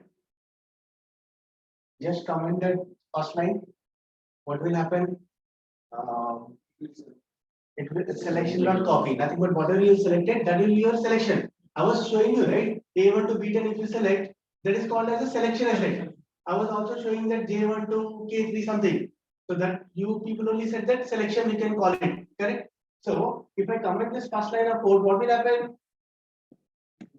It will select whatever the range, I mean, whatever the currently selected range, that is called as a selection. Agree? First line comment it. Yes, yes, Guruji. It is always this line of code working. But what it is doing, it is always copying the D1 to D9. You know, not D1 to D9. It can be A1 to B10. It can be C1 to C10. It can be anything. So in such case, you need to comment this first line of code. Getting it? So comment the first line. How do you comment? Just put the single quote before to it. Just put the single quote. Yeah. Go down. Go to next line. Once you go to next line, it will show the green. Getting it? Yeah. Yeah. Press F8. Yes. F8. Enter. Enter. Yeah.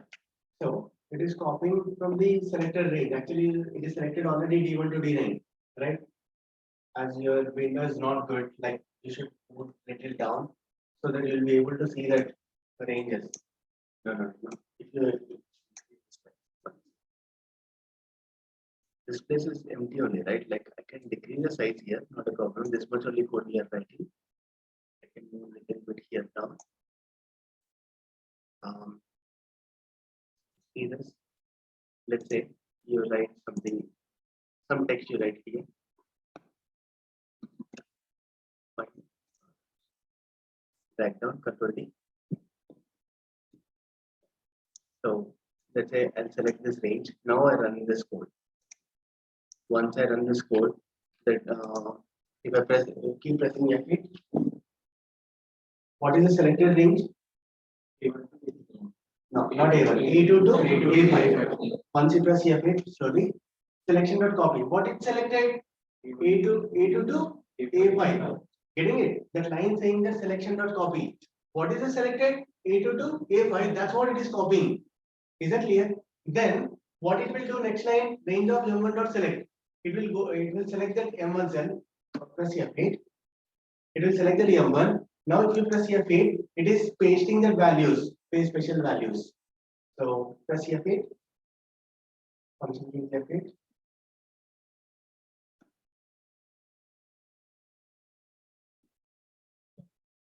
Keep your cursor here. Yeah. Function key with F8. Yeah. Got it? The same Akash is pasting over there. Understood? Fine. I'll show more advanced things here. Like this is a something I'm trying to show you very high level that how to record the code and modify the code. So if I need to modify here a little more, it is copying it. It is selecting the real cell called M1 and it is pasting in the selected range, the selection. The selection is what? M1. Agree? So instead of you call it as a selection, I'll paste it M1 here itself and remove this. Now you see this. Just for your reference, remove this. I'll select this range. If I run this line by line, selection dot copy. What I selected A2 to A5. That's what it is copied. And for the selected one, the selected copy, this is what it is copied. And in the M1 cell, without selecting that cell itself, you can paste special. Normally, if you copy something, if you want to paste it some other place, unless you select that cell, you cannot paste it. Getting it? But using the code, I can tell that in the M1 cell, please do the paste special. Is that clear? When I press F8, yes, you see that it is pasted as the only value. Of course, it is not having any color. Even if you paste all also, it will show the same color. Fine. Till now, we did not save this file. Let's save this file. Once I click on the save file, more options, browse, In this folder, I'm saving it. By default, it is showing me for me .xlsb. Actually, default one will show as a xlsx.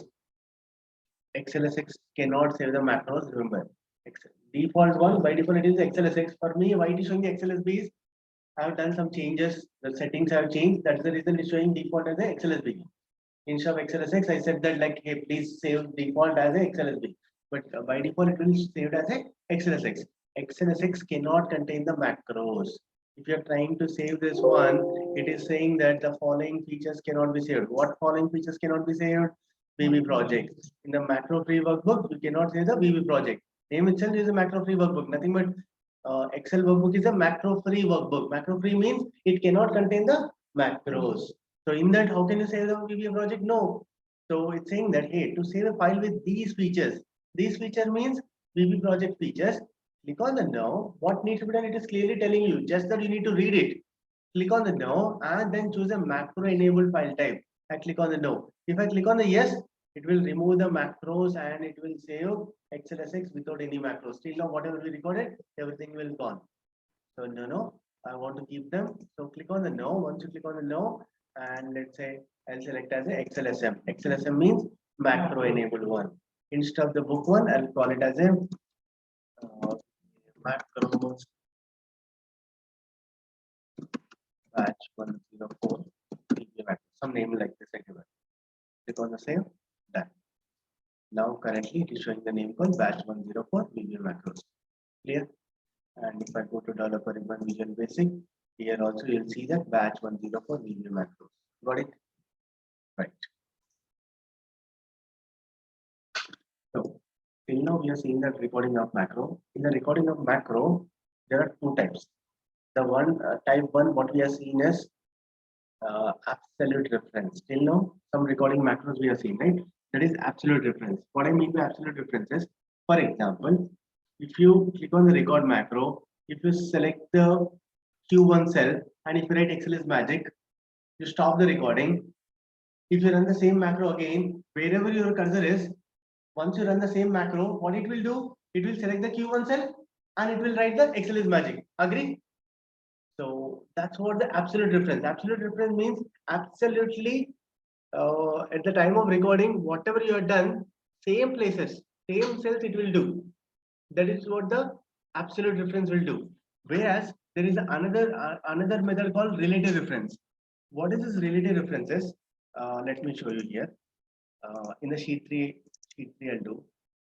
I'll call it as a absolute reference versus relative.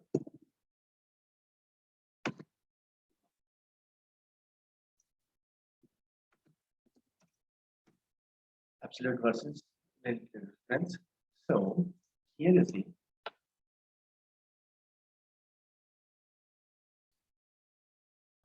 I'll record this two ways. What I'm going to record, I'll tell you first the theory, then I'll record it. So let's say I'll keep my cursor at the G1 cell. In the G1 cell, I'll select. Let's say I click on the record macro. Record macro. Once I click on the record macro, I'll select the H1 cell. H1 cell, nothing but just beside cell. I'll select. I'll write Excel is magic. Getting it? So I'll stop the recording and I'll keep my cursor anywhere. If I run that macro, it will, wherever my cursor is, it will always write that Excel is magic in the H1 only. Agree? Second time, same action, being in the G1 cell, I'll record a macro. Before recording a macro, I'll make it as a relative reference. I'll just enable the option call and turn on an option called relative reference. Some option called relative reference and turn on. Then record a macro. Same action I'll do. From G1, I'll select the H1. I'll write something called Excel is magic. I'll stop the recording. Done. Next time when I run the macro, being in the M3, if I run the second macro, the relative reference turning on, where it will write the value is not in the H1, but it will write just beside to it. What is the beside cell? N3. Is that clear? Why it is writing in the N3 but not in the H1? Because when you turn on the relative reference means what? From the active cell, how many columns you are moving right, are moving left, are moving down, are moving up. That's what it will check. It won't remember that like, hey, at the time of recording you selected the H1, G1.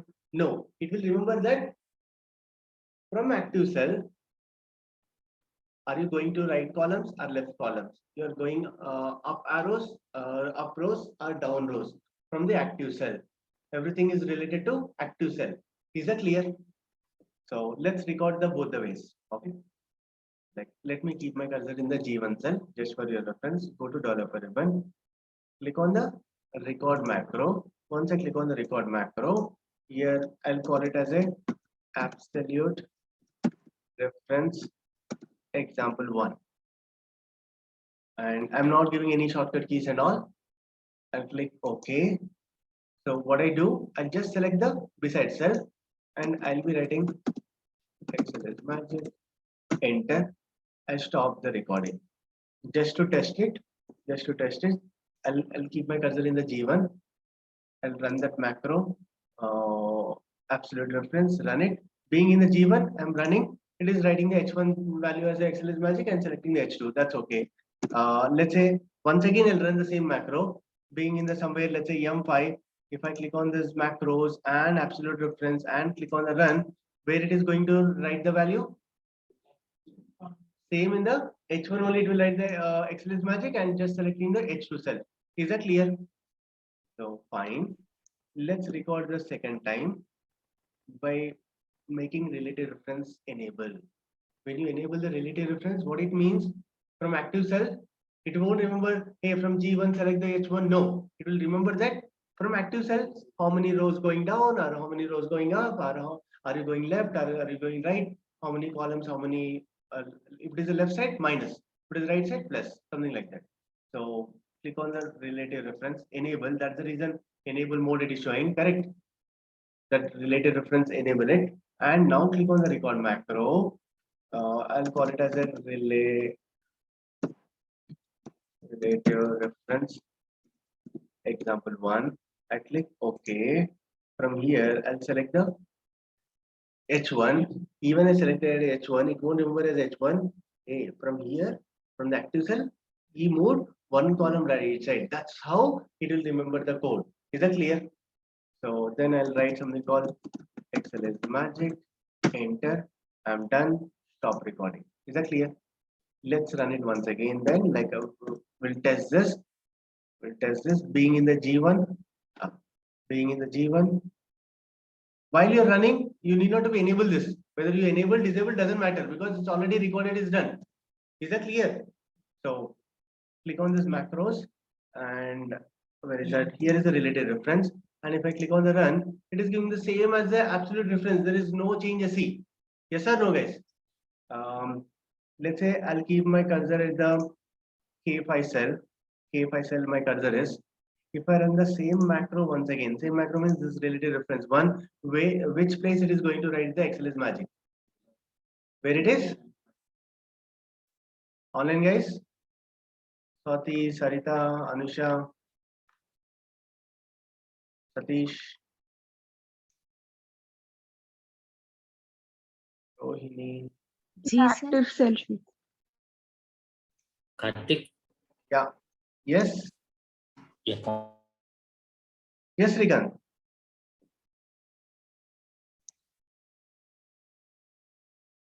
Srikanth, tell me. Are you speaking? Fine. So, Anil, you ఏం చెప్పావు? Where it is going to write? K? K5 L5 ఉన్న దగ్గర నుంచి పక్కకి వెళ్ళి at the time of recording it move one column right side, right? Like now it will write it in the L5 that XLS magic. Is that clear? Understood this? So that's what the difference between the relative reference and absolute reference. Again, Srikanth may ask, can you show me something real time requirement where I can use it? Some basic example I given. Now I'll show you this another example. Any topic you take this, like this is how it'll go. Like I'll show something basic one. Once you understand, I'll increase the complexity of it. That's how my teaching methodology. So fine. So let me take this example. Assume that you have some salaries of some employees.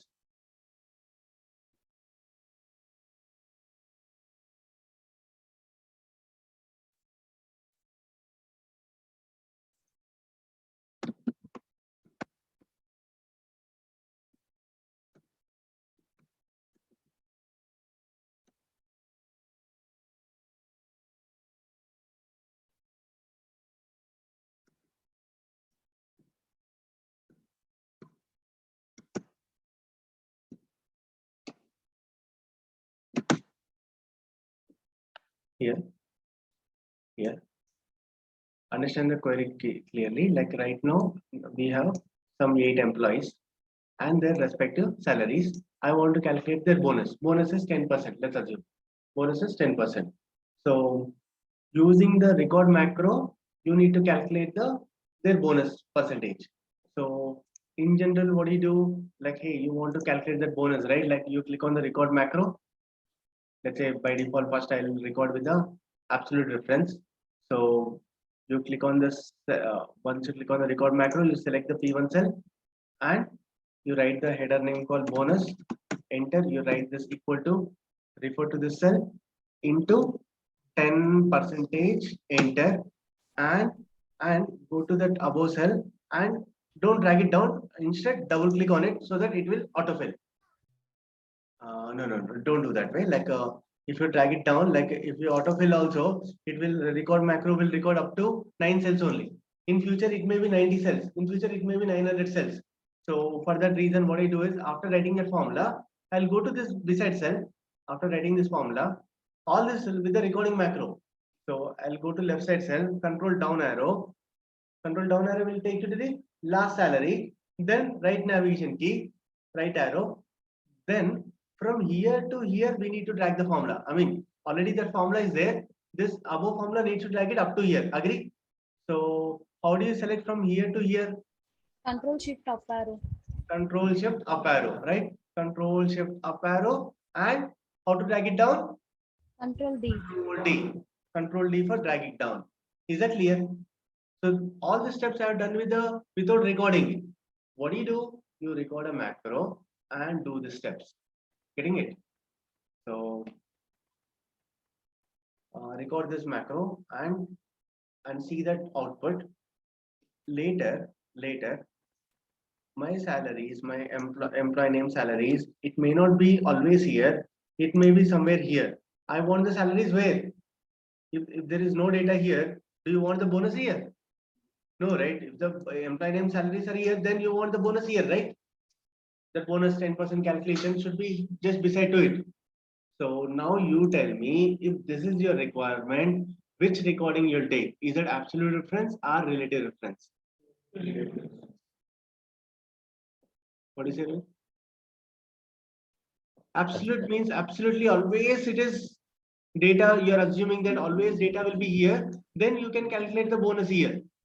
That is okay. But I'm saying that, hey, my data, it may not be always here. It may be here, or it may be here, it may be here. It should be calculate the salary just beside it, wherever it is. In such case, not the absolute. Absolute means Relative reference. the DataSkills institute located is it absolute or is it keep changing everywhere? It is absolute. Getting it? Whereas relate what do you call that? Like relative reference means it will keep changing. Let's say like that moving dosha bandi. Today it will be in high-tech city. Tomorrow it will be some other place. I mean, some random example I'm trying to give you. So wherever it is, in our case, like wherever the data it is, just beside it, it should be. It should calculate. Agree? So in such case, in this scenario, we need to take the relative reference. Is that clear? So let's see this. I'll record this.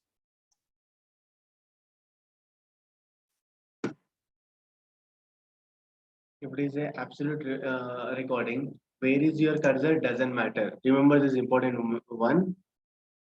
At the time of recording, if it is a absolute reference, by default, recording will be absolute one. If it is absolute reference, Where is your cursor doesn't matter. That active cell doesn't matter. For relative reference, absolutely it matters because it will calculate from active cell how many cells you are moving out, moving up, moving down, or moving left, moving right. Everything it will record it. So fine. So I'll click on the record macro. For absolute reference, I can keep my cursor anywhere. Let's say I'll keep it somewhere making it well. No problem. Record macro. I'll call it as a absolute reference example 2. Click OK. Recording is started. Now I'll select the P1 cell because that's where I want to write the bonus. Write the bonus, enter equal to this cell into 10%, enter. Again, instead of going up and dragging down, what I said, move to left side, control down arrow, right navigation key, shift to control, up arrow, and control D. Agree. Some simple shortcuts look like lengthier one, but if you are available shortcuts, it is a simple one, right? So stop recording. So I'll remove all these values to test it whether it is working or not. I can keep my cursor anywhere while running also. Like click on that macro and relay absolute reference example 2, run it. Yes, it is working and giving the output. But the only problem with this is, like, let's say if my employee name salaries are somewhere here, if I cut this control X and if I keep my cursor here, if I keep my data here, if I run the macro, the same absolute reference 2, it is giving the bonus here. There is no data at all. Agree. This is not correct. It should have given here. So it is not serving the purpose in this case. Got it? So fine. I'll do the recording once again. I click on before doing that, I'll make it as a relative reference. While you're doing the relative reference, while you're running recording a macro with the relative reference, cursors matter a lot. So let's say my cursor is here. If I click on the record macro, click OK, like it will move 4 columns left side. If I select this one, what it means from here, 3 columns left side. And like the number of rows, some rows are moving up. So this is not correct. Like I'll stop this recording now. I'll click on the recording macro now. I'll keep my cursor at the salary. Let's say from salary, 1 column right side it should move. That is the reason. I'll keep my cursor here. It is a relative reference. I'll click on the record macro. I'll call it as a relative reference example 2. Getting it? Click OK. Now select the cell just beside to it. It will remember not as a selecting the P1 cell. It will remember that from selected from active cell, 1 column right side. So I'll call it as the bonus or incentive, whatever you want. Enter. Then you write the formula equal to this cell into 10%. Enter. Instead of going up and dragging down, move left side. Control down arrow, right navigation key, control shift up, control D. Okay, and stop the recording now. Okay, let's see this whether it works or not. First of all, I'll remove these values. I'll keep my cursor here. That cursor position matters a lot for the relative reference, right? So macros, relative reference example 2, run it. Yes, it is giving the output. That's okay. Let's say I'll keep this somewhere here. If I'm keeping this here, like I need to get the bonus here.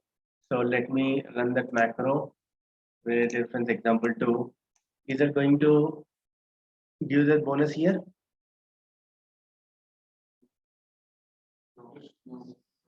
Click on the run. Let's see that. What exactly you have done at the time of related reference? From active cell, right? From active cell, just 1 column right side it will go. It will write the bonus. Then it will go down and it will write the equal to this cell. That beside cell into 10% it will do and drag it down till end. So there is no data. All the zeros it will show. We'll see this now. Once I click on the run, it is giving all the till down, all the zeros, bonus, and like this it is writing, which is incorrect. Agree? So what you need to understand is you keep your cursor on the salary while you're running. While you're recording, you should be careful about the relative reference. While you're running also, you need to keep the at same place. Same place means not always P1 or S1 like that. On salary. Yes, on the salary in this case, correct. So click on the macros, related reference example 2 and run it. Now you see this? Yes, it is giving it. Let's say one more time I'll do it. This time I'll add another employee.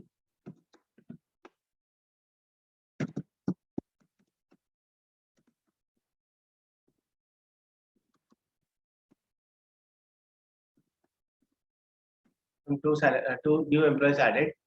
If I keep my cursor, run the macro, related reference example 2 and run it.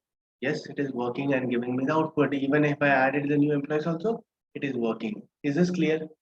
So you got the idea when to use the related reference, when to use absolute reference. Is that clear? Now, small task here. Um, just over on this. Read the sentence, whatever about the related reference and absolute reference. Some example Microsoft is trying to explain you. Read that. Same thing you implement in the code. What you do is like one recording you do with the absolute reference. Absolute reference example 3 you call, because two example we are done, right? So read this one. So some example it will explain you. Same thing you do it. You record a macro. You call it as a absolute reference example 3. And another recording is related reference example 3. Is that clear? You read it, understand, and do this. It is simpler than the what we have done for the salaries bonus one. Okay, read that.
Guys, hope you understood this relative reference and absolute reference one.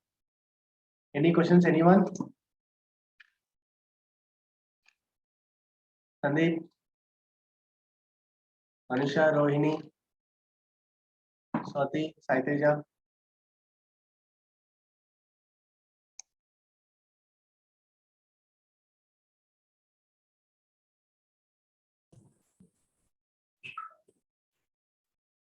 Karthik, Yes. any other shortcut to run the macro line by line other than F8, because I have some issue with my function key. So I just wanted to know. Oh, is there any other method? Are you asking like? Is that function F8 also not working? Function F8 you're talking about, right? Function F8. Yeah, keep your cursor within that macro. For me also F8 won't work. Function key with F8 you try. Sorry, F8 function key. Function key means just beside the No, Windows. that's what I have problem with my function key itself. Oh, is it? Okay, okay. Yeah. So I just wanted to understand if is there any other.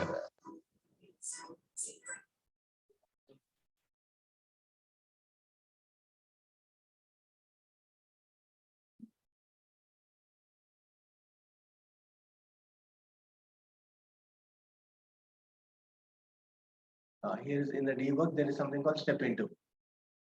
You see this, how difficult it will be. If I go to this format, I'm sorry, debug, step into, if I click on it, it is showing that yellow line. Again, you go here, debug, step into. Again, you click on this debug, step into. One line by line, multiple times you need to click and run it. It is also F8 only.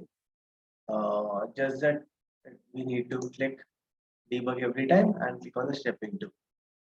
Okay.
So once again, like some theory we'll see. VBA. VBA stands for Visual Basic for Applications. Which applications? All Office applications. We are teaching you here Excel related one, whereas you can do this. You can do this automation for the Word, Outlook, MS Access also. But mostly we use the Excel a lot. So Excel related VBA we are showing. Once you understand the concept of it, like how that objects, methods, properties work, similar way, you can write a code for the other Office applications also by using the VBA language. VBA is a programming language which Excel can understand. So see, me and you can understand English, so that is mediator is an English here, correct? To communicate between us. So if you want to communicate with Excel, you need to speak the language which Excel can understand. Excel won't understand English, Telugu, Hindi. It will understand the VBA language. Is that clear? VBA is some language. So in that language, whatever the code you write it, that code is called as a macros. Code, nothing but like set of instructions. So do this, do that. Nothing but a set of lines. So here it is a line of code, like line one, line two, line three, line by line it is. Okay, like macro is a series of instructions you give Excel in the language called VBA. Okay, so many times people get confused. VBA is different, or macros is different, or are they both same? Many questions. So simply understand that VBA is a programming language. In the programming language, what are the code we write? That code is called macros. The set of instructions are called as a macros. Whether I call it as a macros or procedure or like subroutine, all are same. All are referring to macro only. Is that clear?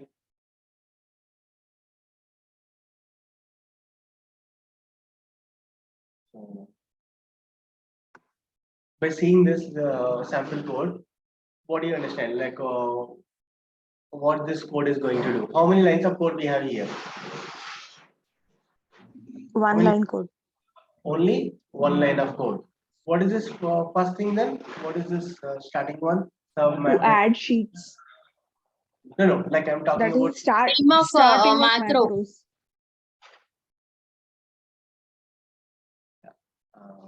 Name of the macro, Guruji. Okay. Yeah. So this is the name of the macro. Macro one is a macro name, and this sub. Yeah. Every macro will start with something called sub. Every macro end with the end sub. So that is a mandatory. That is some rules, some policy. Okay. So every macro will start with a sub and end with the end sub. Got it. So that macro after sub, like it is give the space and give some macro name. So this macro name should follow some rules. Some rules I already told you while you are giving the recording macro name. What are the rules I told you? I mean, what should not be the macro name? No special characters I said. Underscore is valid, but not space, but not any special characters. Correct? So macro one is a valid name. One macro, is it a valid name? No. It was showing that message that like it should start with the alphabet. Any alphabet, it can start whether lowercase or uppercase doesn't matter, but it should be start with the alphabet or underscore also it can start. But normally we'll start with the alphabet. Okay, and it can contain the numbers like this, macro one, macro something like this it can, but it should not start with the any numbers or any special characters. It should not contain, right? So the length of the macro name should be maximum. What is the length of this macro one? Length means that number of characters 1, 2, 3, 4, 5, 6 characters. Up to 256 characters it can. Up to 256. So we are not going to write any essay on the macro name, right? So macro name should not be macro 1, macro 2 like this. But if it is having some meaningful name, the purpose of the macro, it will give the meaningful name. So for you, it will be easy to identify which macro is doing what. Getting it? Let's say I'll use some macro name as consolidation macro. So nothing but by seeing the name, I'll get to know that it will consolidate all my sheets or all my workbooks, whatever. So filter macro, some name I'll give it so that by seeing it, oh, it is going to filter it or remove duplicates or formatting macro, something like that. Meaningful name you give it. Have this habits, like even though it is simple one, follows these kind of rules. And here is whatever that code which is between sub and end sub. Those are your actual codes. It can also contain some comments also. That comments will always starts with a single quote. And also it can start with REM also. REM, that English call REM. You'll give a try that. I told you that to write any comments, you start with a single quotes and followed by anything you write it. It will consider as a comments, correct? Also, you try that. In any code, you write REM, followed by anything you write it, you will consider as a still comment only. Remarks, comments. Okay. So fine. So whatever the black color, those are your actual code. So what is this code is going to do? Normally, in general, what do you understand? It will add the sheets. In between, there is a dot is there. Why there is a dot? You'll get to know. Mostly in tomorrow's session, we'll talk about this. So sheets dot add, like why there is a dot, what do you mean by add, what is the methods, properties we'll be discussing. As of now, very high level I'm trying to show you. So end sub means end of the macro. So here you see that sub and end subs are showing in the blue color. In your code also it will show in the blue color. Whatever the system result keywords, those will show in the blue color. Whatever the actual code will show in the black color. And green color are comments. Red colors are errors. Okay. 4 different colors we'll be able to see in the code. Black, blue, yellow, green and red. That yellow will, while you are running, it will highlight all the lines, step by step execution.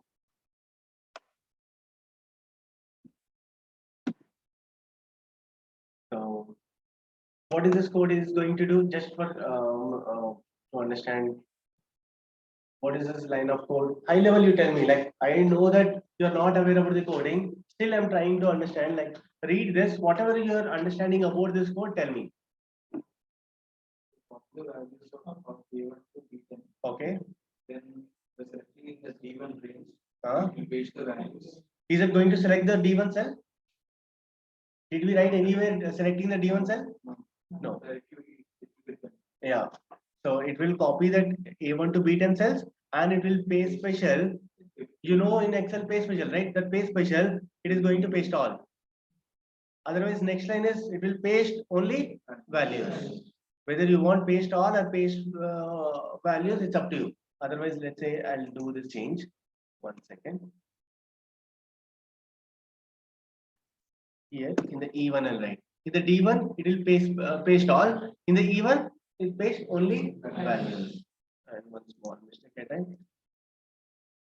Every macro name after macro name, bracket starts and close. The parent.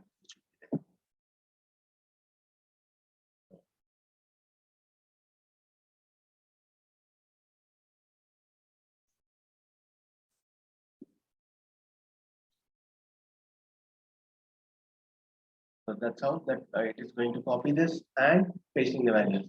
But when you record it, actually today you have recorded, right? It is copying some 4 lines of code it was showing. Here it is the 2 lines only. You copy this directly. You need not to select the cells. You directly copy it and you directly paste it wherever you want. And one more thing you tell me, from which cells it is, let's assume there are 3 sheets. Sheet 1, sheet 2, sheet 3 in that workbook. So which sheet related A1 to B10 it is going to copy? Active sheet related, because if we don't mention which sheet related needs to be copied, it will copy from the active sheet. Let's say active sheet is sheet 2, it will copy A1 to B10 of the sheet 2. And if you are not mentioning where it needs to be pasted, we are saying that D1 needs to be pasted, but if you don't mention the sheet name, then it will paste the active sheet related D1 cell. Is that clear? But remember that you can also copy from the one sheet to another sheet. You can also copy from the one workbook to other workbook. Correct. Normally, what do you do? Same sheet to same sheet. You'll copy from the one same sheet. You'll paste in the same sheet. That is the scenario 1. Another scenario is copy from the one sheet to another sheet. Third scenario could be copy from one workbook to another workbook. Getting it? Book 1 to book 2. All the scenarios are possible with the code. So we'll be learning those things. So how to enable the developer ribbon you have seen. Whether it is a 2010 or 19 or like 1 second. Even you might be using the 2021 or Microsoft 365. Steps are same. Go to file, options, customize ribbon, enable the checkbox called developer ribbon. If it is a 2007, just that you need to go to office button. Instead of file, you will find the office logo. Office logo like Excel options, popular, and enable the developer tab. I think I'm assuming no one is using that older. There are some people, but I'm assuming you people are not using the 2007.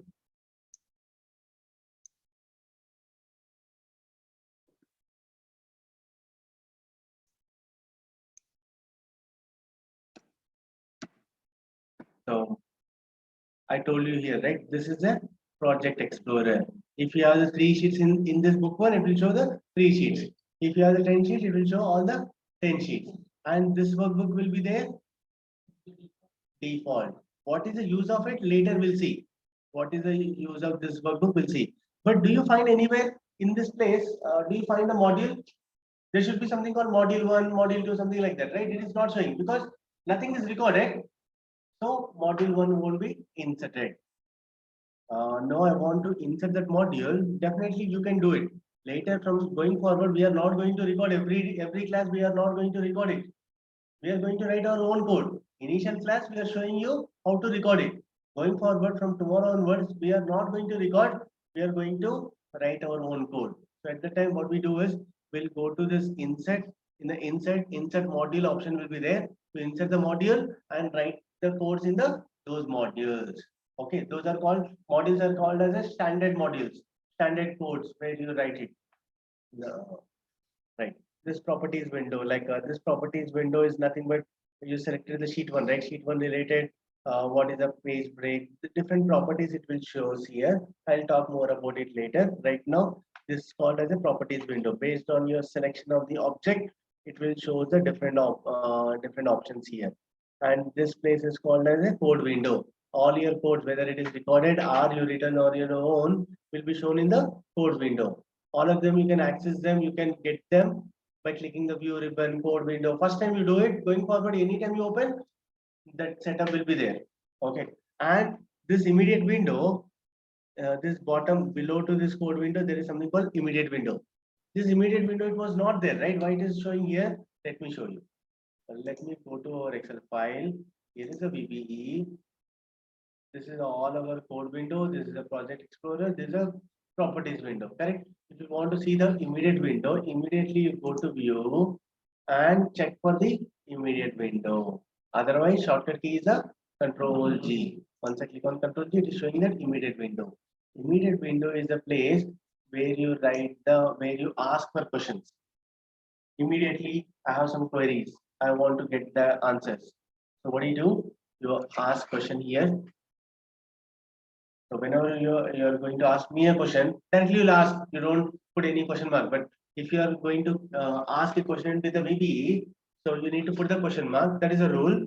After that, whatever your question, give the space. After question mark, give the space. Let's say I want to know what is the active cell value. What is the active cell value? So just write active cell dot value. Enter. It is showing nothing because my active cell is no value here. Let's say I'll keep my cursor in the D3 cell. That is my active cell. Agree?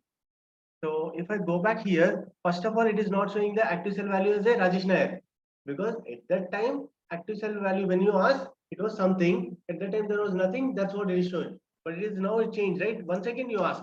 How do you ask? Already that question is there. Just keep your cursor just beside to it and enter. Now it is showing this Rajesh Nair. Is it clear? Let's say I have one more question. This is not something related to active cell value. Let's say I want to know how many rows in the sheet. Rows count I want to know. How many number of rows, that rows count. So again question mark, rows dot count. Enter. Number of rows how many? 10,48,576. That's what number it is showing. Is that clear? So see this. Row 1, row 2, row 3. Maximum number of rows are 10,48,576. Like one more question. If I want to find out columns count, what do you write? What is the code? That's it. Columns dot count. Enter. Done. 16,384. Question mark.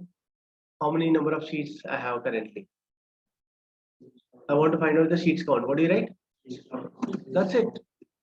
See this? How easily you are guessing. Sheets dot count. Enter. There are 3 sheets it's saying. Let me check. Yeah, here is sheet 1, sheet 2, sheet 3. If I added one more sheet, let's say sheet 4.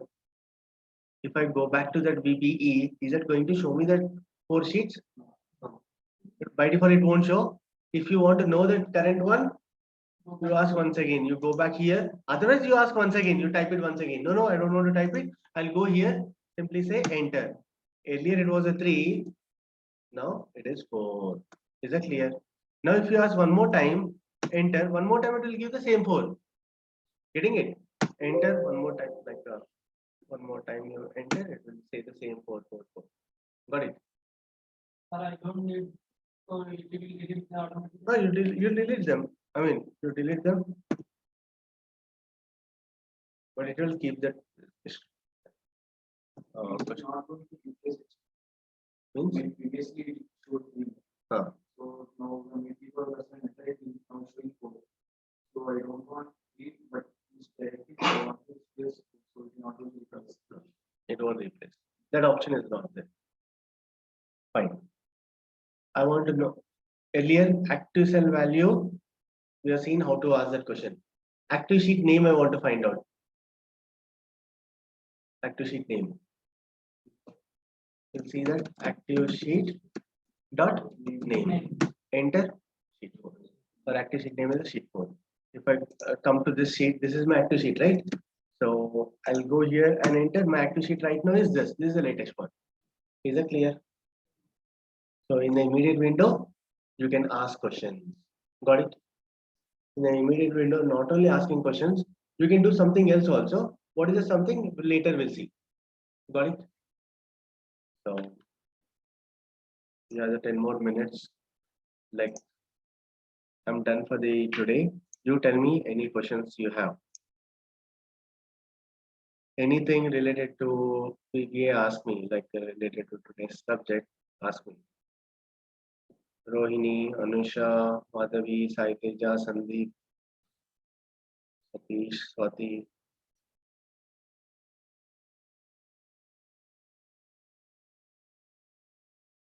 Online guys, if possible, turn on your video. Offline people, I can see them, their expressions, whether they are getting it or not. So you people are, whether you are listening or not, I really don't know. We are listening, Karthik. Okay. Okay. No doubts as of now. We'll let you know tomorrow once we go through all and practice once again. Probably anything. So Okay. Yeah, Karthik, it's very clear for me. Okay. Thanks. Clear, Karthik. After once again record classes, I listen. After that, any questions is there, I will ask you. Okay. Okay. Fine, Anusha. Madhavi.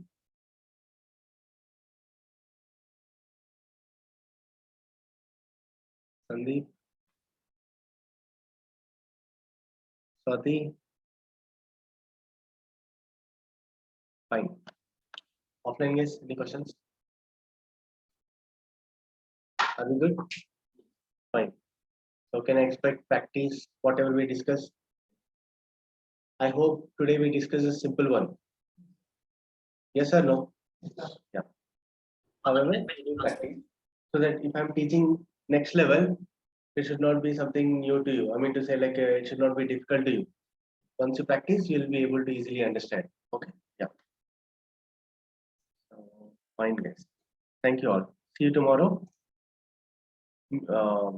This meeting link recording will be shared with you, and also files also will be shared to practice. That PPT which I'm using will be shared, and the file, that book one VBAMacros, that file also will be shared with you, Google Drive. If you did not get it, connect with